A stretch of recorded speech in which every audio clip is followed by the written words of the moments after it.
আসসালামু আলাইকুম, আশা করি সবাই ভালো আছেন। তো গুরুত্বপূর্ণ একটা টপিক, সেটা হচ্ছে ভারত এবং পাকিস্তানের মাঝে যে উত্তেজনা চলতেছে এর পরিবর্তে পাল্টা পদক্ষেপ নিচ্ছে এক এক দেশ এবং পানি বন্টন চুক্তি বাতিল করছে এরকম আলোচনা হচ্ছে। আসলে বিষয়টা হয়তো এমন নয় যেমনটা মিডিয়াতে ছড়াইছে বা আলোচনা হচ্ছে। তো এই বিষয়টা ডিটেলস আলোচনা করবো, এমন ডিটেলস যে একটা ফুল স্কেল অয়েল হলে সেইটা কোন পর্যায়ে যেতে পারে এবং কার স্ট্রেংথ কেমন আছে, ব্যাকওয়ার্ডে কী আছে, এবং অর্থনৈতিক এবং ডিপ্লোম্যাটিক্যাল বিষয়গুলো এখানে তুলে ধরার চেষ্টা করব। তো প্রথমেই আপনাদের ম্যাপ দিয়ে শুরু করি।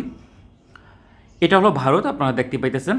এটা পাকিস্তান, মানে যার যতটুকু কবজায় আছে সেটা অনুযায়ী চিন্তা করছে, নিয়ন্ত্রণ আছে। কারণ আন্তর্জাতিক চুক্তি, হ্যান ত্যান, ক্লেম, এগুলোর আসলে কোনো ভ্যালু নাই এইসব জায়গায় চিন্তা করতে গেলে। কারণ মেইন ভ্যালু হচ্ছে কার কতটুকু পাওয়ার প্রজেকশন আছে যে জায়গায়, সেটা। তো কাশ্মীরের ম্যাপ আমরা ওইভাবে দেখাচ্ছি না, তো যার যতটুকু কবজা আছে সেই ম্যাপটা আমরা এখানে প্রদর্শন করছি। এখন আমরা যেটা দেখাইতে চাই সেটা হচ্ছে, এটা হচ্ছে পাকিস্তানের কাশ্মীর, এটা ইন্ডিয়ার দখলকৃত কাশ্মীর, আর এখানে আপনার এই চীনের দখলকৃত কিছু অংশ আছে। এখন সমস্যা হচ্ছে এই পয়েন্টে কাশ্মীরের পেহেলগাঁও নামক অঞ্চল, এখানে অলমোস্ট 200 কিলোমিটার দূরত্ব আছে পাকিস্তানের কাশ্মীর থেকে, এটা দূরত্ব। সেখানে একটা হামলা হয়েছে গত 2-3 দিন আগে, যে হামলায় 26 জন ভারতীয় সাধারণ নাগরিক নিহত হয়েছে। এর বিপরীতে ভারত সরকার পাল্টা কিছু পদক্ষেপ নিয়েছে। সেই পদক্ষেপগুলোর মধ্যে বাণিজ্য বন্ধ করছে, সীমান্ত বন্ধ করছে, এই ধরনের পদক্ষেপ। কিন্তু মেইন যেই কাজটা সেটা হচ্ছে আপনার বলতেছে পানি বন্টন চুক্তি যেটা আছে, ইন্দাস যে নদী, সিন্ধু নদী, সেই চুক্তি বাতিল করছে। আসলে এটা একটা ভুল ধারণা। এই বিষয়ে কোনো মানে মিডিয়ায় বলতেছে যে চুক্তি বাতিল, আসলে বাতিল হয় না, এটা সাসপেন্ড করছে। সাসপেন্ড মানে হইতেছে আপনার স্থগিত করে এক ধরনের, যেটা সাময়িক সময়ের জন্য স্থগিত, লং টার্মেও না।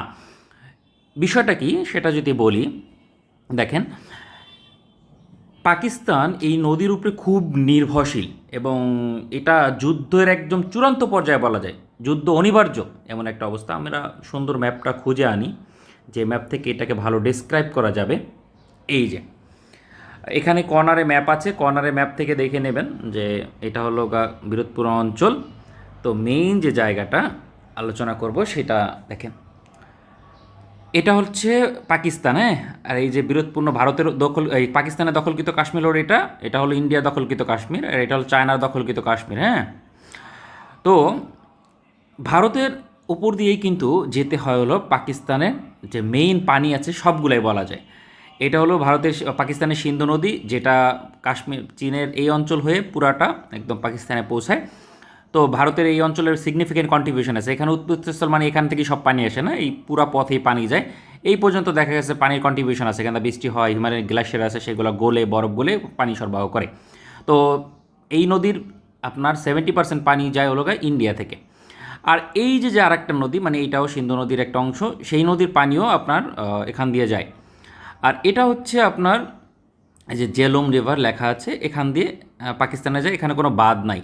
আর এটা হলো চেনব নদী, এটার দাবিও কিন্তু ইয়ার কাছে, পাকিস্তানের কাছে। অর্থাৎ এই যে 1, 2, 3, এই তিনটা নদীর ভারতের চুক্তি অনুযায়ী, একটা চুক্তি ছিল 1960 সালে বিশ্বব্যাংকের মধ্যস্থতায়, ইন্দাস পানি বন্টন চুক্তি, সেই চুক্তির আওতায় এই তিনটা নদীর পুরা পানির হিস্সা যাবে হলো পাকিস্তানের কাছে। 80% অ্যাটলিস্ট পানি পাকিস্তান পাবে।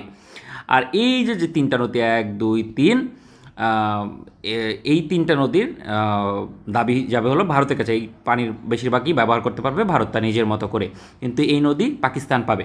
তো এটা সফল চুক্তি বলা যায়। আইএমএফের বিশ্বব্যাংকের মধ্যস্থতায় হয়েছে।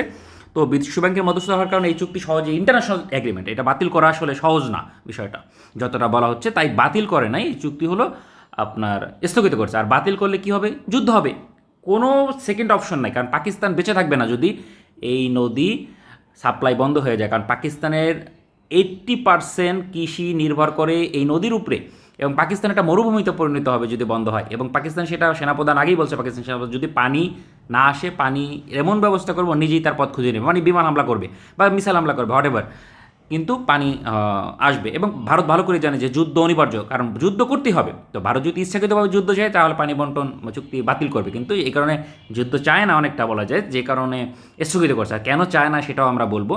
তারপরও এইখানে যে দেখতেছেন অঞ্চলগুলা, সেখানে ভারত কিন্তু এই নদীর উপরে বেশ বাদ দিছে। যেমন একটা বাঁধ অলরেডি আছে একটা, আর এই একটা বাঁধ আছে, এটা শাখা নদী। তো এই দুইটা হলো বাঁধ আছে, আর এইগুলো হলো আপনার আন্ডার কনস্ট্রাকশন। আর এই যে বেশি লাল অংশ যেগুলো দেখেন তিনটা, এগুলো হলো প্রপোজাল।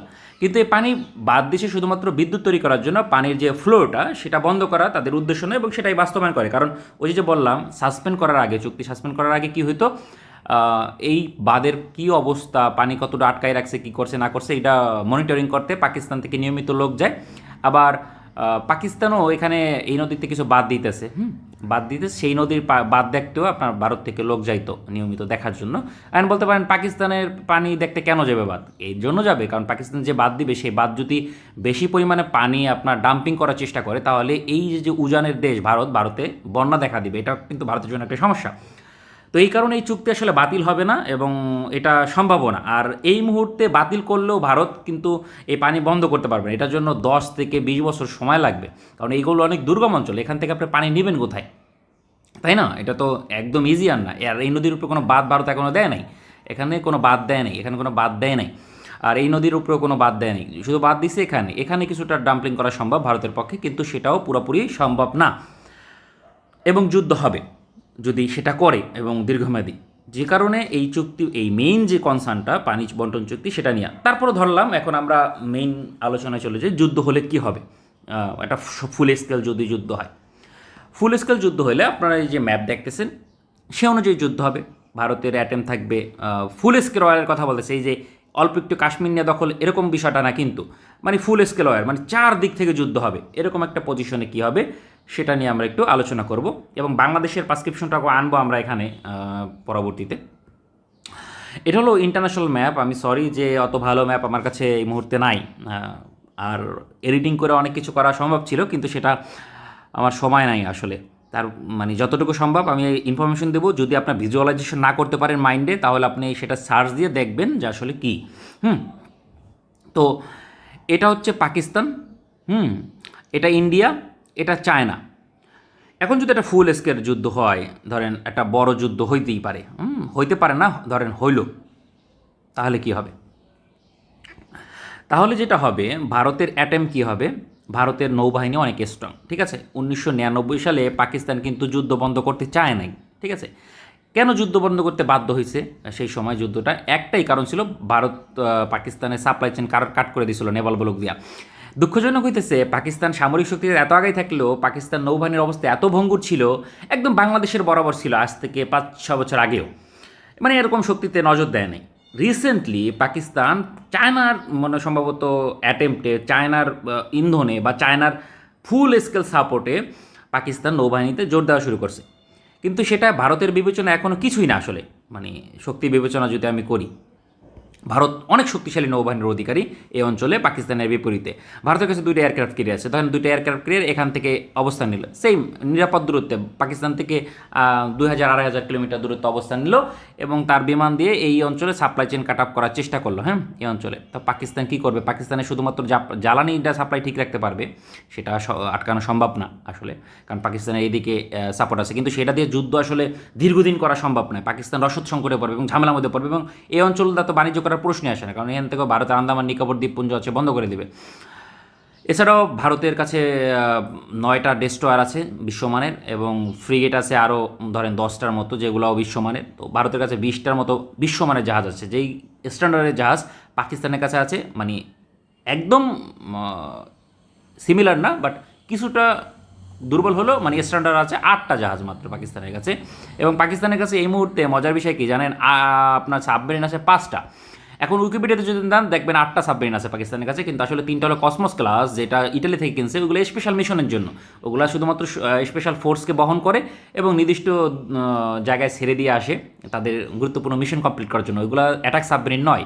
তো সাবমেরিন আসলে মেনলি 5টাই, 5টার মধ্যে 3টা হচ্ছে আপনার আগস্তা 17B, 2টা হচ্ছে আগস্তা 17B, আর 3টা হচ্ছে 19B। এই 2টা হচ্ছে আপনার কি, এই সাবমেরিনগুলো হচ্ছে ফ্রান্সের তৈরি, সবগুলো সাবমেরিনই। আর এই যে 2টা সাবমেরিন আছে, এর মধ্যে একটা হলো বর্তমানে মেইনটেনেন্সে আছে, আর একটা অ্যাক্টিভ আছে। আর এই 3টা সাবমেরিনের মধ্যে 2টা অ্যাক্টিভ আছে, আর একটা হলো মেইনটেনেন্স আছে তুর্কিতে আপগ্রেডে আছে, মেইনটেনেন্স না, মানে এটাকে আপগ্রেড করতেছে, আর 2টা আপগ্রেড হয়ে আসছে। তো পাকিস্তানের কাছে বর্তমানে মাত্র 3টা সাবমেরিন অ্যাক্টিভ আছে, 3টা সাবমেরিন। এই 3টা সাবমেরিনের মধ্যে 2টা মোটামুটি আধুনিক আর একটা হলো অনেক পুরনো, বাংলাদেশের যে সাবমেরিন আছে ওরকম কোয়ালিটির। তো এমন অবস্থায় ভারতের যে মেরিটাইম পেট্রোল এয়ারক্রাফট আছে ওয়ার্ল্ড ক্লাস P8I, ঠিক আছে, P8I হচ্ছে বিশ্বের সেরা মেরিটাইম পেট্রোল এয়ারক্রাফট একটা বলা যায়, যুক্তরাষ্ট্রের তৈরি, 18টার মতো আছে, এবং ওদের কাছে MS-60R জুনিয়র অন্যতম সেরা মেরিটাইম যে অ্যান্টি সাবমেরিন হেলিকপ্টার। তো এইটা যদি সাবমেরিন হান্ট করতে মানে এয়ারক্রাফট ক্যারিয়ারকে হান্ট করতে যায় ভারত পাকিস্তান এখান থেকে, সেটা ফিরে আসার সম্ভাবনা খুব কম। আর ফিরে আসতে পারলেও সেটা যে খুব একটা ড্যামেজ করে দিয়ে আসতে পারবে তা কিন্তু না, বরঞ্চ ক্ষতির সম্মুখীন হবে পাকিস্তান। কারণ পাকিস্তানের নৌবাহিনীর তুলনায় ভারতের নৌবাহিনী শক্তিশালী। আর যদি সারফেস ফ্লিট নিয়ে আসে, পাকিস্তানের 8টা জাহাজ আছে যেগুলা Type 54 ফ্রিগেট 4টা, আর হলো আপনার তুর্কি থেকে কিনছে বাবুর ক্লাস বা মিলজেম ক্লাস করভেট, সেটাকে একটু মডিফাই করে ফ্রিগেট হিসেবে বলা যায় ইন্ট্রোডিউস করছে। তো 8টা জাহাজ আছে, ওই 8টা জাহাজ নিয়ে আসলে ভারতের সামনে পাত্তা পাবে না, সাপ্লাই চেইন কাট অফ করে দিতে পারবে, সত্যি কথা। এখন যদি এয়ারফোর্স নিয়ে আসে পাকিস্তান, সেটাও খুব একটা ভ্যালুয়েবল হবে না। কারণ দেখেন পাকিস্তান কি করছে, পাকিস্তান কিনছে হলো জেট-NC যুদ্ধ বিমান। এই যে জেট-NC যুদ্ধ বিমান সিঙ্গেল ইঞ্জিন ফাইটার, এটার রেঞ্জ কত? কম্বাট রেঞ্জ হইতে পারে আপনার, মানে সব কিছু মিলে যদি কম্বাট রেঞ্জের চিন্তা করি, সেটা ম্যাক্সিমাম হলে হবে 800 কিলোমিটার বা 900 কিলোমিটার, এর বেশি হবে না। কম্বাট রেঞ্জ, কম্বাট রেঞ্জ হচ্ছে ওই রেঞ্জ যেটা অস্ত্র বহন করা এভরিথিং সব কিছু নিয়ে কত দূরত্ব যেতে পারবে, যুদ্ধ করে ফিরে আসতে পারবে সেটা। আর ফেরি রেঞ্জ হচ্ছে শুধুমাত্র একদম ফুয়েল ক্যাপাসিটি নিয়ে কত দূর যেতে পারবে, অর্থাৎ অস্ত্র বহন ছাড়া, একদম মানুষের মতোই কাজ করে। আর আপনি যদি 10তলা হাইটে উঠতে চান, সেটা কিন্তু আপনি হয়তো পারবেন, যতটা দ্রুত পারবেন। আপনি যদি 50 কেজির একটা বস্তা নেন, তত দ্রুত পারবেন না। যুদ্ধ বিমান ক্ষেত্রেও তাই, আপনার যদি বেশি মিসাইল বহন করে ক্যারি করে, রেঞ্জ কমে যায়, এটাই স্বাভাবিক, সেম ফিজিক্স কাজ করে।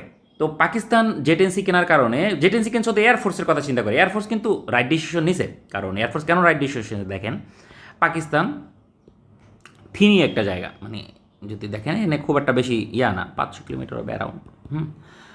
তো 900 কিলোমিটার মানে দিল্লির এই অঞ্চলগুলো কভার দেওয়া হয়ে যায়, মানে এই অঞ্চল পুরোটা কভার দিতে পারে ইন্ডিয়ার একদম হার্ড পয়েন্ট পর্যন্ত। এবং মিসাইল যদি আরও অ্যাড করি তাহলে আরও একটু বেশি, এই পর্যন্ত ধরেন কভার দেওয়া ফেলাইবে। তো এই পর্যন্ত কভার দিলে ভারতের মানে পাকিস্তানের জন্য অ্যানাফ বলা যায়, এটা মানে মধ্যে অ্যানাফ। এয়ারফোর্সের জন্য ঠিক আছে, কিন্তু পাকিস্তানের চিন্তা করতে হতো নৌবাহিনীর কথা চিন্তা করে, কারণ এই অঞ্চলও তো তাদের লাগবে। পাকিস্তান নৌবাহিনীর ওরকম কোনো যুদ্ধ বিমান নাই, তারপরে এয়ারফোর্স কাজ চালানো যায়। সো সেক্ষেত্রে পাকিস্তানের বেটার অ্যাটেম্প হতো তারা যদি J-16 ফাইটার কিনতো। J-16 ফাইটার হলো এই ধরনের ফাইটার, যেটা বর্তমানে ফ্ল্যাঙ্কার ফাইটারের মধ্যে পৃথিবীর সেরা যুদ্ধ বিমান, এবং রাশিয়ার Su-35 Su-30 ওগুলার থেকে এইটা ফার বেটার, মানে এভরি ইন এক্সপেক্ট যে কোনো ক্যাটাগরিতে আপনি চিন্তা করেন। এখানে কি আছে দেখেন, আপনার PL-17 মিসাইল আছে, long range air two air missile, এগুলোর রেঞ্জ 500 কিলোমিটারের মতো, ভারতের অক্স এয়ারক্রাফটগুলোকে কিল করে ফেলতে। আর এইগুলো কি আপনার YG-12 এর রেঞ্জ কত? 500 কিলোমিটার। তো 500 কিলোমিটার রেঞ্জের আপনার অ্যান্টিশিপ মিসাইল পেত, দুইটা একই সঙ্গে পাশাপাশি হিউজ অ্যামাউন্টের এয়ার টু এয়ার মিসাইল অন্যান্য বোমার বহন করতে পারে। এর রেঞ্জ হচ্ছে ফেরি রেঞ্জ 4000 কিলোমিটার, কম্বাট রেঞ্জ হইতেছে আপনার অলমোস্ট 1800 কিলোমিটার। আর যদি ডেডিকেটেড অ্যান্টিশিপ মিশনে যায় এবং এইগুলা ফেলায় রেখা যায় এবং শুধু ডেডিকেটেড মিশনে যায়, তাহলে দেখা যাচ্ছে রেঞ্জ 2000 কিলোমিটার হবে। যখন 2000 কিলোমিটার হবে তখন কিন্তু আপনি দেখেন বিশাল একটা জায়গা ওরা কভার দিতে পারতো এই অঞ্চলে, এবং ভারত তখন নেভাল ব্লক আরোপ করতে পারতো না। তো আমরা শর্টকাটে আসি, যা নাই তা নিয়ে আলোচনা করে লাভ নাই। তো ভারত আসলে যদি এককভাবে যুদ্ধ করে, আসলে এটা সত্য যে পাকিস্তানের উপরে নেভাল ব্লক আরোপ করতে পারবে এবং সেটা অনেকটা সাকসেসফুল হবে, এবং এটা 2028 সাল পর্যন্ত ভারতের এই অ্যাডভান্টেজটা থাকবে। কারণ পাকিস্তান যতদিন না পর্যন্ত 8টা সাবমেরিন অর্ডার দিছে থেকে চীন থেকে, সেগুলো না পায়, ততদিন পর্যন্ত অ্যাডভান্স থাকবে। 8টা সাবমেরিন আসলে পাকিস্তানের সাবমেরিন হবে 11টা। এখন 11টা কেন? কারণ 2টা যে আগস্ট 70 এগুলো অবসরে চলে যাবে। তো 11টা ইজ ফেয়ার এনাফ সাবমেরিন, আর ভবিষ্যতে যদি লাগে চায়না সাপোর্ট দিতে পারবে, কারণ একই ক্যাটাগরি সাবমেরিন, একই সাবমেরিন চায়নাও অপারেট করে প্রায় 40টার মতো, তো দিতেই পারবে। আর অবশ্য 2টা সাবমেরিন ইতিমধ্যে এই 8টার মধ্যে তৈরি হয়ে গেছে, যেগুলো চীনে আছে, যদি ইমার্জেন্সি লাগে হয়তো দিতে পারে বা আরও বেশিও দিতে পারে, সেটা অন্য বিষয়, সে নিয়ে আলোচনা করতেছি ব্যাকওয়ার্ডে।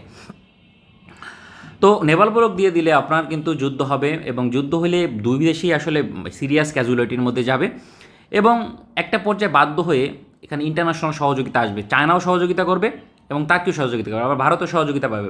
চায়না যদি ফুল স্কেলে যদি সশরীরে আসে, তাহলে যুক্তরাষ্ট্রও আসবে, কিন্তু সেটা শুধুমাত্র এয়ারফোর্সের মাধ্যমে, কিন্তু অন্য কিছু ক্ষেত্রে নয়। চাইনিজ একজন রাইটার আছে, ওয়েলথ অফ নেশন না, এটা তো অ্যাডাম স্মিথের দ্য উইল অফ নেশন একটা বই আছে, চায়নার একজন কমান্ডার লিখছিল সেই বইয়ের মধ্যে বিস্তারিত বলা আছে যে ফিউচার একটা যুদ্ধ, মানে ভিজুয়ালাইজেশন করছে যে কেমন হতে পারে, যে পাকিস্তানকে এখান থেকে মানে মাঝখান থেকে আফগানিস্তান পর্যন্ত কাট অফ করার একটা অ্যাটেম্প নিয়ে ভারত আগাইতেছিল।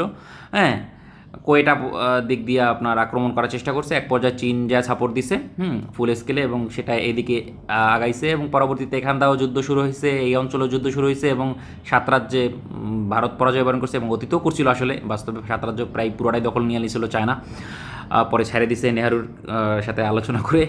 তো এক পর্যায়ে এয়ারফোর্স, ইউএস এয়ারফোর্স আসবে, শুধুমাত্র যুদ্ধ বিমান তার সহযোগিতা করবে, এবং পরবর্তীতে দিল্লি দখল করে ফেলতে পারে চায়না এবং পাকিস্তানের যৌথ সামরিক বাহিনী, এরকম একটা আলোচনা আছে।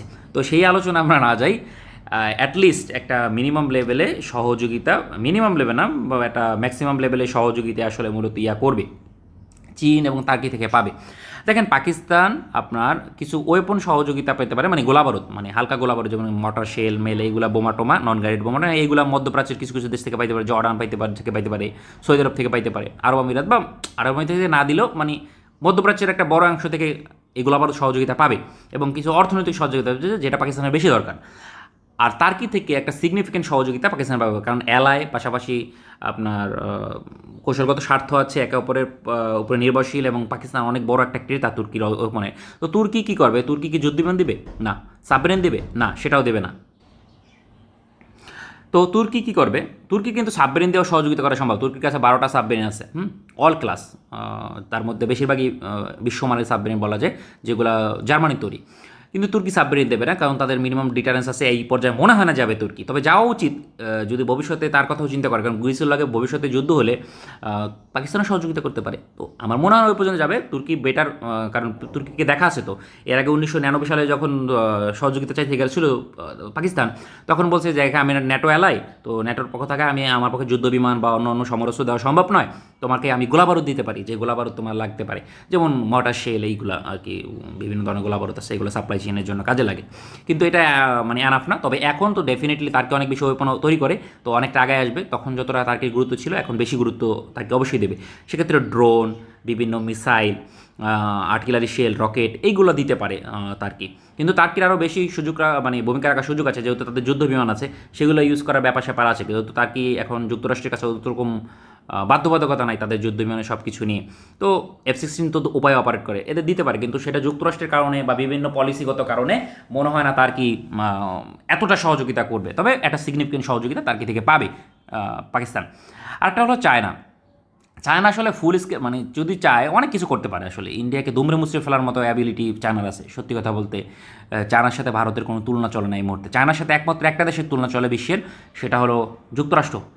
এখন রাশিয়াকে খেয়ে ফেলার সক্ষমতা রাখে চায়না, মানে এটার ম্যাটার অফ টাইম যে যুক্তরাষ্ট্রকেও সারপ্রাইজ করবে আপনার চায়না। যে কোনো মানে প্রতিবন্ধকতাই রুখতে পারবে না চায়নাকে, কারণ এত রোবাস্ট ইকোনমি ওদের, এবং ম্যানুফ্যাকচারিং ক্যাপাবিলিটি এত ভালো, এবং ডাম্পলিং করে পুরো পৃথিবীকে এটা ক্যাপচার করে ফেলছে। তো চায়নার অ্যাবিলিটি অনেক। কিন্তু চায়না ধরেন ফার্স্ট এসেসে কী করতে পারে? বেসিক যে জিনিসটা করতে পারে সেটা হলো গোলাবারুদ অবশ্যই দিতে পারে, এবং জেট-NC যুদ্ধ বিমান দিতে পারে। পাকিস্তানের কাছে 20টা জেট-NC আছে বর্তমানে, 16টা ইন অর্ডার। চায়নার কাছে বর্তমানে 600+ জেট-10 যুদ্ধ বিমান আছে। তো তার মধ্যে আপনার যদি প্রয়োজন হয় 100 দিয়ে দিলেই সমস্যা কী? এয়ার সাপোর্ট দিতে পারে, এবং পাকিস্তানের বিশেষ অঞ্চলে যুদ্ধ বিমানও মোতায়েন করতে পারে এয়ার সুপিরিটি বজায় রাখার জন্য। অর্থাৎ পাকিস্তানের ভূখণ্ডে ঢুকলেই শুধুমাত্র সেই যুদ্ধ বিমানকে ভূপাতিত করবে, ভারতে যে হামলা করবে না। চীনের যুদ্ধ বিমান J-20 মোতায়েন করতে পারে, কম্বাট ক্যাপাবিলিটি যেটা কম্ব্যাট ক্যাপাবিলিটিস, সেটা চায়না প্রুভ করতে পারে নিজেদের পক্ষে। এবং এয়ার ডিফেন্স সিস্টেম, বিভিন্ন এয়ার ডিফেন্স সিস্টেম গোলাবারুদ দিয়ে সহযোগিতা করতে পারে। এবং চায়না যদি চায়, এবং তাদের এয়ারক্রাফট ক্যারিয়ার, নিউক্লিয়ার সাবমেরিন পাঠায় এই অঞ্চলে নেভাল ব্লক আরোপ করার যে বিষয়টা আছে সেটাও দূর করে দিতে পারে। আর ভারতের এয়ারক্রাফট ক্যারিয়ার ধ্বংস করার জন্য যদি চায়না মনে করে যে পাকিস্তানকে কিছু মিসাইল দেবে ইমার্জেন্সি, যেমন YG-21 আর অথবা DF-17 এইগুলো যদি দেয়, 20 মিনিট লাগবে, 20 মিনিটও লাগবে না মনে হয়, 10 মিনিট লাগবে ভারতের দুটো এয়ারক্রাফট ক্যারিয়ার পানির মধ্যে ডুবাইতে। এটা মানে আমার কথা না, কিন্তু এটা আপনার যুক্তরাষ্ট্রের যে প্রতিরক্ষামন্ত্রী বর্তমানে পেট হেগসেথ, ও একটা কথা বলছে যে জাস্ট 15টা মিসাইল নেন চায়নার হাইপারসনিক মিসাইল, উইদিন 20 মিনিটস ওদের all of aircraft carrier vanish হয়ে যাবে। তো এটা একটা বিশাল স্টেটমেন্ট, কিন্তু যুক্তরাষ্ট্রের এয়ারক্রাফট ক্যারিয়ার কিন্তু অনেক শক্তিশালী। যদি আপনি এয়ারক্রাফট ক্যারিয়ার বলেন, ব্যাটেল স্ট্রাইক গ্রুপ দেখেন, এভরি এসপেক্টে ভারতের এয়ারক্রাফট ক্যারিয়ার আসলে আমি ক্যারিয়ারই মনে করি না যুক্তরাষ্ট্রের এয়ারক্রাফট ক্যারিয়ারের বিপরীতে। পৃথিবীতে যুক্তরাষ্ট্রের এয়ারক্রাফট ক্যারিয়ারই মূলত এয়ারক্রাফট ক্যারিয়ার, আর বাদ বাকি ফ্রান্সের একটা আছে, মোটামুটি চলে কারণ সাইজ ছোট, কিন্তু ক্যারিয়ারের সমস্ত যে আছে আপনার এলিমেন্টস আছে সবগুলো ওটার মধ্যে আছে, বাট শুধুমাত্র একটাই সমস্যা, সেটা হলো সাইজে ছোটো। এছাড়া ফ্রান্সের এয়ারক্রাফট ক্যারিয়ার অনেক ভালো, মানে কোয়ালিটি ওয়াইজ। চায়নার কাছে একটা এয়ারক্রাফট ক্যারিয়ার আছে, দুইটা আরও যদিও তিনটা আছে টোটাল, কিন্তু একটা হলো aircraft carrier, main aircraft carrier আছে, সেটা হলো টাইপ 003 বা ফুজিয়ান ক্লাস, বা ওইটাকে আর একটা হচ্ছে 18 ক্লাস হিসাবেও। তো ওই একটা এয়ারক্রাফট ক্যারিয়ার আছে।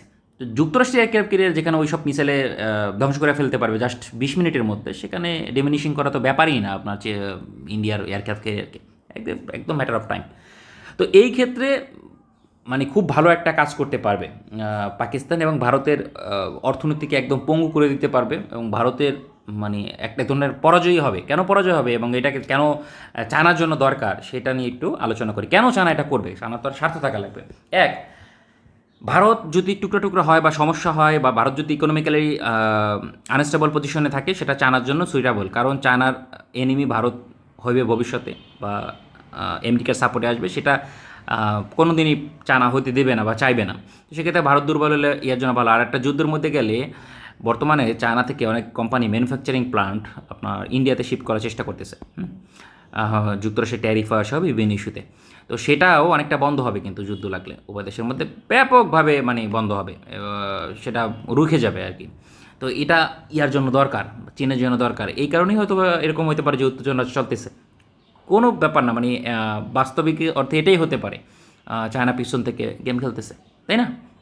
এই গেম খেলার চেষ্টা করতে পারে। তো এই গেম খেললে তো পাকিস্তানকে ফুল সাপোর্ট দেবে, এবং ইন্ডিয়াকে একদম মানে ভোলাটাইল পজিশনের মধ্যে ফেলাই দেবে। তো ইন্ডিয়ার জন্য এটা ট্রেবল হবে যদি পাকিস্তানের সাথে এই মুহূর্তে যুদ্ধে যায়, যেটা খুব একটা ভালো হবে না। তবে এককভাবে যুদ্ধ লাগলে ডেফিনেটলি ইন্ডিয়া শক্তিশালী, সেটা বলার অপেক্ষা রাখে না। এখন আমার কিছু ব্লেম আছে, বাংলাদেশ ইস্যুটা পরে আসতেছি। ব্লেমটা কি দেখেন, যখন 1947 সালে দেশ ভাগ হয়, তখন আমাদের যে মুসলিম নেতাগুলো আসলে এই ভোদাই না হল, আস্তাগফিরুল্লাহ, ক্ষমা করবেন ভাষা খারাপ করলাম। কেন ভোদাই বলতেছি সেজন্য কিছু মানে আমার রাগ আছে, ক্ষোভ আছে তাদের পূর্ববর্তী প্রজন্মের জন্য। সেটা এইটা কোনো দেশভাগের মধ্যে পড়ে, মানে ইন্ডিয়া এত বড়, এখানে বাংলাদেশ একটু, এখানে একটু পাকিস্তান, এখানে একটু আসলে এরকম, আর এটাও কাশ্মীর আসিল, মানে এটা কোনো দেশভাগের মধ্যে পড়ে স্ট্র্যাটেজিক কোনো বিষয় দেখে নাই। মানে একটা কৌশলগত বিষয় আছে, একটা দেশ তো আর মানে ফাইজলামি ধরে হইতে পারে না, যেহেতু একটু ল্যান্ড দিয়ে দিলাম আর দেশ হয়ে গেল, তাই না? এই যে নদী, সব নদীর যে উৎপত্তিস্থল এইখান থেকে ভারতের উপরে যাইতেছে, এখান থেকে কোনো দেশ ভাগ হইতে পারে এবং থিনই একটা কান্ট্রি হতে পারে, এত থিন? হ্যাঁ, এভাবে কি কোনো দেশ ভাগ করা উচিত, বা এটা মানে নেওয়া উচিত ছিল তখন? অ্যাটলিস্ট এইটা হলো সেতলুস নদী সম্ভবত। তো এই যে নদীর এই পাকিস্তান এই পর্যন্ত আছে, তো এখানে ঠিক আছে, এখান থেকে এই নদী বরাবর যদি ভাগটা হইতো, তাহলে দেখেন নদী বরাবর হলে একটা ন্যাচারাল ডিফেন্স পাইতো ভারতের থেকে পাকিস্তান, এবং পাকিস্তানের নদীও পুরাপুরিভাবে স্বাধীন থাকতো এবং প্রবাহ কেউ বাধা দিতে পারতো না, এবং সীমান্ত বরাবর নদী থাকলে সেখানেও বাদ দেওয়া যায় না। তো পুরো পাকিস্তান ভালোভাবে পানির ইনফ্লো পাইতো, যেটা ওদের ইকোনমির জন্য ভালো এবং লং টাইম স্ট্র্যাটেজির জন্য ভালো। অ্যাট দ্য সেম টাইম এই থিনি অবস্থা থাকতো না, বিশাল এই অঞ্চল দেখেন পাকিস্তানে যদি হইতো, তাহলে কি বিশাল একটা জায়গা পাইতো, এবং স্ট্র্যাটেজিক্যালি এটা অনেক গুরুত্বপূর্ণ ভূমিকা পালন করতো, এবং পাকিস্তান অনেক ভালো পজিশনে থাকতো। অ্যাট দ্য সেম টাইম বাংলাদেশে এই অংশ দিয়ে কে এটা ভাগ করতে বলছে, মানে কোন যুক্তিতে এটা করা সম্ভব যে এই অঞ্চলে এইভাবে ভাগ হয়? মানে এই মানে পেঁচানো অবস্থা, এটা কি কোনোভাবে মানা যায়? মাসলি এখানে উচিত ছিল কি, বাংলাদেশের অংশ কোনো একটা অংশ অবশ্যই চীনের সাথে সংযুক্ত হওয়া উচিত ছিল।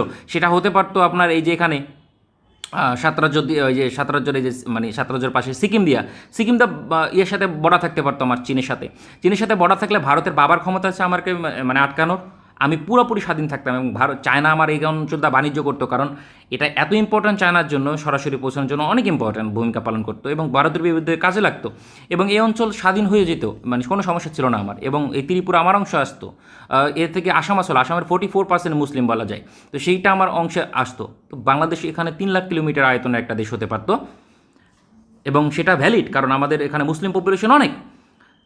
তারপরও ভারতের যে খুব একটা লস কিন্তু তা না। ভারত দেখেন এই বরাবর যদি ভাগ হয়, তারপরও ভারতের বিশাল ল্যান্ড, এই যে বিশাল ল্যান্ড, বিশাল একটা দেশ, তাই না?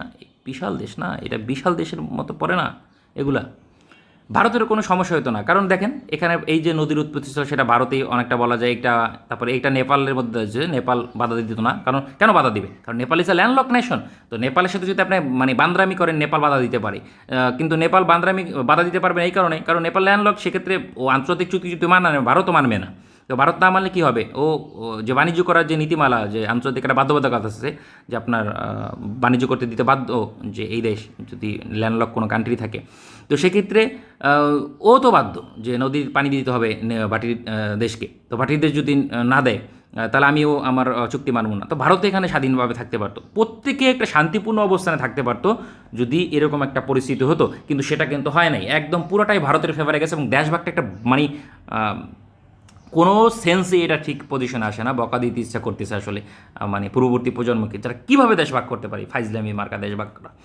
এবং এখন দেখেন বর্তমানে যে পরিস্থিতি নদীর, সেটা নিয়ে একটা আলোচনায় যদি যাই, পুরোটাই ইন্ডিয়ার ফেভারে আছে অনেকটা বলা যায়। দেখেন এই যে হলো আপনার ব্রহ্মপুত্র নদী, এই পর্যন্ত হলো চায়নার, মানে এই যে এখান থেকে যে আইছে এই চায়না। তো এখানে দেখেন চায়না যদি নদী বন্ধ করে দেয়, ইন্ডিয়া 30% পানি এখানে আসবে না, মানে ব্রহ্মপুত্র নদীতে আসবে না। সেক্ষেত্রে বাংলাদেশে ক্ষতিগ্রস্ত হবে, কিন্তু ইন্ডিয়া তো অলরেডি বাদ দিয়ে রাখছে এখানে আপনার তিস্তায়, পুরো আমাকে মরুভূমি বানায় ফেলাইছে ওই অঞ্চল। তো ইন্ডিয়া পানি ভবিষ্যতে চায়না বন্ধ করতে পারে কিছুটা, কিন্তু সেটাও খুব একটা ইন্ডিয়ার ক্ষতি হবে, মানে খুব একটা ক্ষতি হবে তা না, ক্ষতি তো ডেফিনেটলি হবে, বাট অতটা হবে না। 30% পানির কন্ট্রিবিউশন বন্ধ হয়ে গেলে তো সমস্যা হবেই। কিন্তু এটা আসলে 50% কন্ট্রিবিউশন আছে। যদিও হাইড্রোলজিক্যাল সার্ভে অনুযায়ী দেখা গেছে অরুণাচল প্রদেশ এই পর্যন্ত, এই অরুণাচল প্রদেশ থেকে এই নদীর যে ব্রহ্মপুত্র নদীর কন্ট্রিবিউশন হইতেছে আপনার মোর দ্যান 50%, হ্যাঁ 50%। আর এই অঞ্চল থেকে আরও আপনার 20% সাপোর্ট পায়, আসাম থেকে আরও বেশি, কারণ এই অঞ্চলে প্রচুর বৃষ্টিপাত হয়, যে কারণে এই নদীর কন্ট্রিবিউশনে একটা ভূমিকা রাখে, উল্লেখযোগ্য ভূমিকা। কিন্তু যখন প্রচুর বৃষ্টিপাত হয় তখন এই অঞ্চলে পানি খুব একটা দরকার হয় না আসলে, তখন বাদ দিয়ে আসলে কোনো লাভ নাই, এবং পানি জমায়ও কোনো লাভ নাই। তো এমন পজিশনে পানি লাগবে আমার ড্রাই কন্ডিশনে, যখন মানে শীতকাল ওই সময়, সেই পজিশনে এই 30% পানি আসলে 50% কন্ট্রিবিউশন রাখে এই নদীতে। তো ইন্ডিয়ার জন্য এটা একটা সমস্যা, কিন্তু এটা অতটা সমস্যা না যতটা। আর এটা তো ভারত নেপালের সাথে দেখেন, এই যে নেপালের সাথে দিয়ে আসছে, আমাদের এখানে ওখানে ফারাক্কা বাদ দিয়ে ভারত পানি আটকাই দিছে। সেম কাজ এই যে পাকিস্তানের এই যে সিন্ধু নদী এবং এই নদী, এইগুলাতে যদি বাদ দেয়, কিন্তু এখনও বাদ দেওয়া সাহসই করেনি, কারণ পাকিস্তানের ক্যাপাবিলিটিস আছে, নিউক্লিয়ার ওয়েপন আছে, এবং পাকিস্তান মানে অ্যাক্ট অফ ওয়ারে যাবে ঘোষণা করে দিচ্ছে। কিন্তু বাংলাদেশের পানি বন্ধ করেছে, বাংলাদেশ কোনো পদক্ষেপ নিতে পারে না, হিজলার মতো। তারপরও 17 বছরে আমাদের সরকার গোলামি করে গেছে কোনো ধরনের বেনিফিট স্যার, আপনি চিন্তা করতে পারেন। এখানে পানি বন্ধ করার সাহস পায় না, আর আমাদের এখানে পানি বন্ধ করে দেওয়া বৈশা রয়েছে, আর আমরা তার পাচাটি 17 বছর ধরে, মানে এটা একটা মানুষ চিন্তা করে কিভাবে? চিন্তা করার তো পজিশনে থাকার কথা না। আমাদের শক্তি নেই, শক্তি থাকলে আমরা এই বাঁধ ভাঙে দিতাম যুদ্ধ বিমান দিয়ে হামলা করে। ওর যুদ্ধ করবে করুক, আমিও যুদ্ধ করব, আমি 1 লাখ মানে 1 কোটি প্রাণ দিব যদি প্রয়োজন হয়। আমার জনগণ আছে 20 কোটি, 20 কোটির 1 কোটি জীবন দিবে। 1 কোটি যদি প্রাইস দেয়, আপনার এই বিশাল ল্যান্ড আমরা ক্যাপচার করে ফেলবো, কারণ আমার সাথে বড় সীমান্ত, ভারতীয় সেনাবাহিনী অত নাই যে আপনার বিশাল সীমান্তকে রক্ষা করবে। ওই একজন সৈন্য দাঁড়াই থাকে সীমান্তে, মনে করেন পুরাই যে 4100 কিলোমিটার সীমান্ত কন্ট্রোল করে ফেলাইবে, ওই অসম্ভব। আমার জনগণ যদি যুদ্ধ অংশগ্রহণ করে, ভারতীয় সেনাবাহিনী ভেনিশ হয়ে যাবে ওই অঞ্চল থেকে, কারণ ওই 1-2টা সৈন্য দিয়ে যুদ্ধ হয় না, আপনারা যুদ্ধ বিমান দিয়েও যুদ্ধ হয় না। খালি আলাদিন যুদ্ধ বিমান দিয়ে আপনি বিশাল সীমান্ত কত দিকে আটকাবেন আপনি? আর ভারতের ওরকম যুদ্ধ বিমান নেই। আর এদিকে পাকিস্তান, আপনার সৈন্য আছে বর্তমানে ইন্ডিয়ার কাছে ম্যাক্সিমাম 11 লাখ, ম্যাক্সিমাম 10 থেকে 11 লাখ, যদিও উইকিপিডিয়াতে বেশি দেখাবে যে 12-13 লাখ, কিন্তু আসলে সঠিক না। মেজর বাক্সি, মেজর জেনারেল ভারতের, উনি একটা কথা বলছে যে 1,80,000 সেনা কমাইয়ে ফেলাইছে কোভিডের পরে, 1,80,000 মানে 2 লাখ। তো বাস্তবিক অর্থে ভারতের কাছে সেনাবাহিনী আছে 10 লাখ, তো 10 লাখ সেনাবাহিনী দিয়ে তো 8 লাখ মোতায়েন আছে কাশ্মীরি, তাই না? কীভাবে সম্ভব? এটা কোনোভাবেই সম্ভব না যদি আমরা প্রাইজ দিই। ব্লাড শেড এখানে মাস নিডেড। ওই যে ইয়ার একটা কথা আছে না, নেতাজি সুভাষচন্দ্র বোস, তোমরা আমাকে রক্ত দাও, আমি তোমাদের স্বাধীনতা দেবো, একটা দারুণ কথা। তো আমরা রক্ত দেবো প্রয়োজন হয়, কিন্তু আমাদের এইটা দরকার, আমাদের পানি নিরাপত্তা দরকার। আমাদের বাদ দিবে এবং ওই বাদ ভাঙে ফেলাইতে হবে, একদম সোজা কথা। যুদ্ধ বিমান দিয়ে হামলা করবে, বাদ ভাঙা দেবো, ইন্টারন্যাশনালি আমাদের মানে সাপোর্ট পাবো, কারণ আমাদের এখানে দরকার আছে। আর যুদ্ধ করলে ওই সমস্যা পড়বে, আমি সমস্যা করবো না, আমি কারণ ওর চারোদিকে শত্রু, যুদ্ধ করলে আমরা করবো। আর যদি পাকিস্তানের সাথে ওরা বড় যুদ্ধে যায় এবং ওরা যদি গাট্টায় পড়ে এই যুদ্ধে যায়, আমি মাস্ট অ্যাটাক করবো এবং এই অঞ্চলে ত্রিপুরা দখল করবো। এরকম একটা পজিশন আমাদের থাকা উচিত। আমাদের সামরিক বাহিনী কি সেই সক্ষমতা আছে? আসলে নাই। কারণ এমন অবস্থা করে রাখছে গত 17 বছরে, কোনো যুদ্ধ বিমান নাই, কোনো অ্যাটাক হেলিকপ্টার নাই, কোনো ভালো ওয়েপন নাই, কিচ্ছু নাই। নৌবাহিনীতে ভালো সাবমেরিন নাই, নেভাল ডিফেন্ড করবে সেই পলিসি নাই, পরিস্থিতি নাই। একটা বাজে অবস্থা করে রাখছে দেশে। তারপরেও কিছু মানে সান অফ বিচ একদম, যেগুলা তারা এখনও তাদের পক্ষে সাপোর্ট করে, যারা দিল্লি থেকে মানে দেশ চালাইতে চেষ্টা করে। দিল্লিতে বৈশাখ, আপনি চিন্তা করতে পারেন কি পরিমাণ দিছে একটা পার্শ্ববর্তী দেশের রাষ্ট্রপ্রধান পালায়া দিল্লি যায়। এটা কি মানে দেশের মধ্যে পড়ে? মানে এটা একটা নিশ্চিত ভারতের গোয়েন্দা সংস্থার একটা শাখা হাসিনা। অবশ্যই, কারণ এর কোনো বিকল্প নাই। ও পালাই গেল কিভাবে? আমি একটা খুব দুঃখজনক বিষয় হলো, বাংলাদেশ সামরিক বাহিনীর বুঝলাম সেনাপ্রধান অনেক জায়গায় দায়বদ্ধ, অনেক কিছু জানায়, অনেক সেন্সে চিন্তা করে ওনারা পালাতে দিতেছে।